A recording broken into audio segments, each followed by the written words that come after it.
Welcome to lesson 16 of client-side web development. And today we're going to discuss understanding the importance of responsive web design. So today we're going to talk about what is responsive web design, why we need responsive web design. We'll talk about progressive enhancement and how to write HTML that's responsive web design ready. So what is responsive web design? It's a type of web design that considers the customer's device and adapts the design for optimal viewing. The web designer builds one page that can be viewed on a desktop or cell phone without any changes, and the layout is changed based on the device. So here's kind of a short history of responsive web design. The first web pages were little more than text documents. As color monitors grew less expensive and images were added to HTML, the way HTML pages looked started to gain importance. CSS didn't show up till 1996 and didn't gain wide support till 1999. And then CSS2 didn't gain support until the mid-2000s, and then 3 gained support finally in 2012.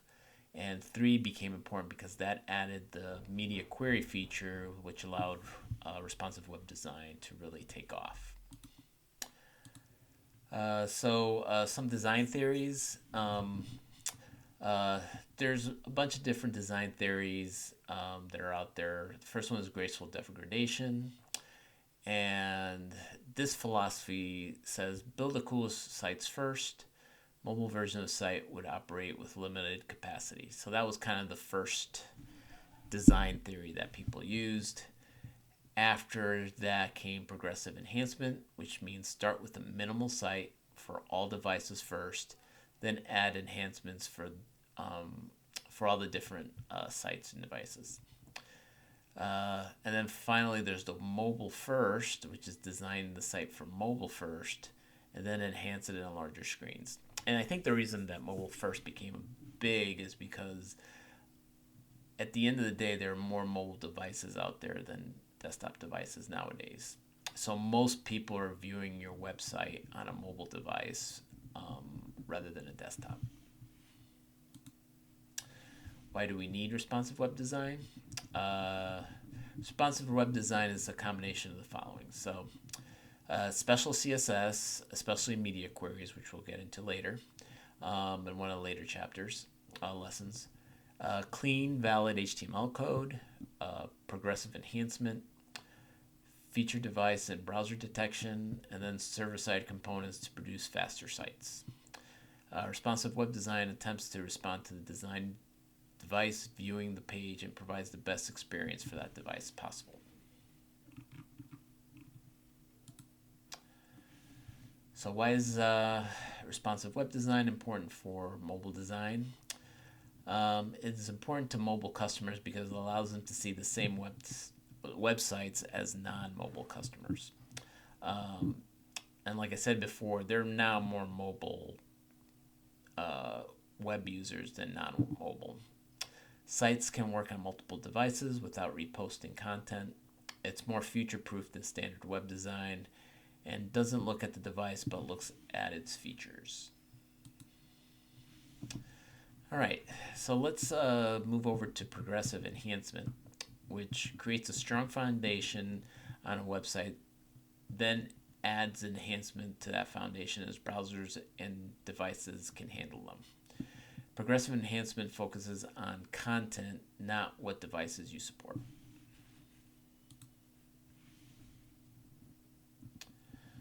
All right, the first step to doing progressive enhancement is making sure you separate your presentation, your content from the presentation functionality. So there's usually 3 layers to a website. There's the HTML, the CSS, and then the behavior, which is your JavaScript.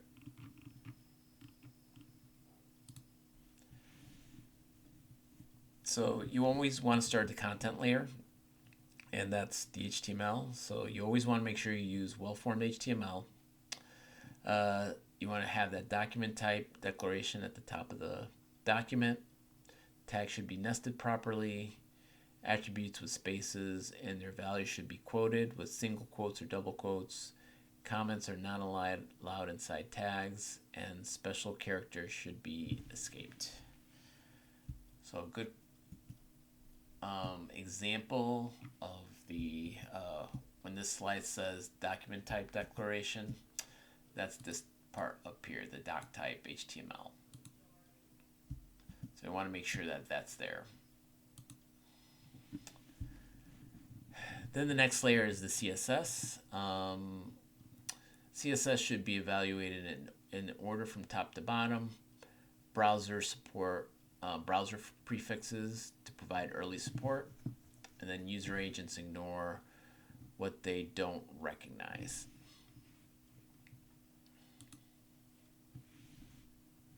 And by user agent means the browser. So there's certain prefixes that you'll see that are like, it's like early support of a feature that only works in a certain browser. So if a browser recognizes it, it will use it, but if not, it just ignores it. Adding interactivity with JavaScript. Again, there's 4 rules of unobtrusive JavaScript. Script should be usable without the customer noticing it's there. Script should not generate an error message even if it fails. It should just disappear and not get in the way. And the script should never block access to the core content of the site. The script should be maintained in a separate document outside the HTML and CSS. So that's why we have the separate CSS files that you've been doing in your projects. And you usually name it style.css. And just like over here, so let's go back here. Here's the style.css. And if you remember from, we've been now doing this for a while, but in your HTML in the head element, we put a link element here where we put rel equals style sheet and then the name of the style sheet file. So here our style sheet file is style.css. So here you have style.css. So it's this file that it's using.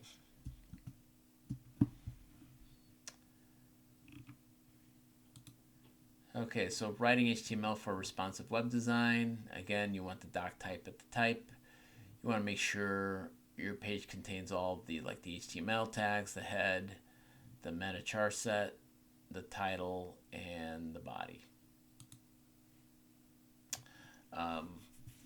You want to make sure you use header elements, paragraph and line breaks, links with the anchor tag, semantic elements such as strong and EM, container elements like div and span, and multimedia elements like image, audio, and video.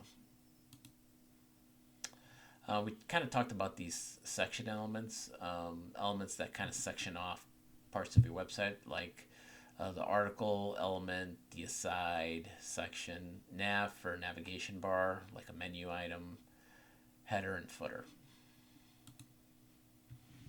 So understanding the basic attributes, ID attribute can only have one ID per page, and the class attribute can have multiple per page. We've mainly been using the class attribute. So if you remember down here, if I go to the CSS down here, this dot responsive, the dot in front of it indicates that this is a class. So when we go over here to kind of use that class, that responsive class,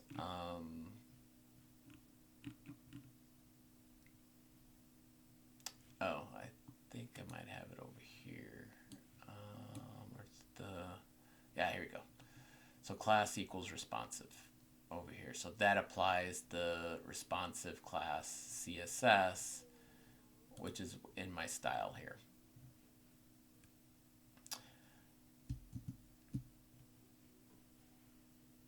All right. Oh, so before we move on, let me go over here and show you the responsive page. So if you remember from our responsive page, one of the ways to make it responsive is set the body width to 100%. So if you look over here in my responsive page and you go back to the body, I'm using that class responsive, which is this class down here, So it's going to set that body, because the body has a class of responsive, to 100% width. So what that does is over here, so when we hit responsive, if we go to shrink the page, notice the content shrinks along with it. And as we make it bigger, the content expands. And that's what that 100% width does, is it expands and contracts with the size of the page. So if you're looking on a phone where things are thin and like this, it still renders well. It's readable. And the last thing we're going to look is this CSS validator site. I think I covered the HTML validator part of the site. It's actually the same site. So if I go here, go to the CSS validator, I'm going to do direct input to the CSS. So let's go back here to this CSS. I'm going to copy everything in my style.css file, enter it here, and hit check. And it's saying I have no error, so it's the CSS is well formed. So that's what the validator does, is it checks to make sure your CSS is working properly, or is formatted properly anyways. Okay, and that is the end of lesson 16. Thank you for joining me today, and until next time, we'll see you.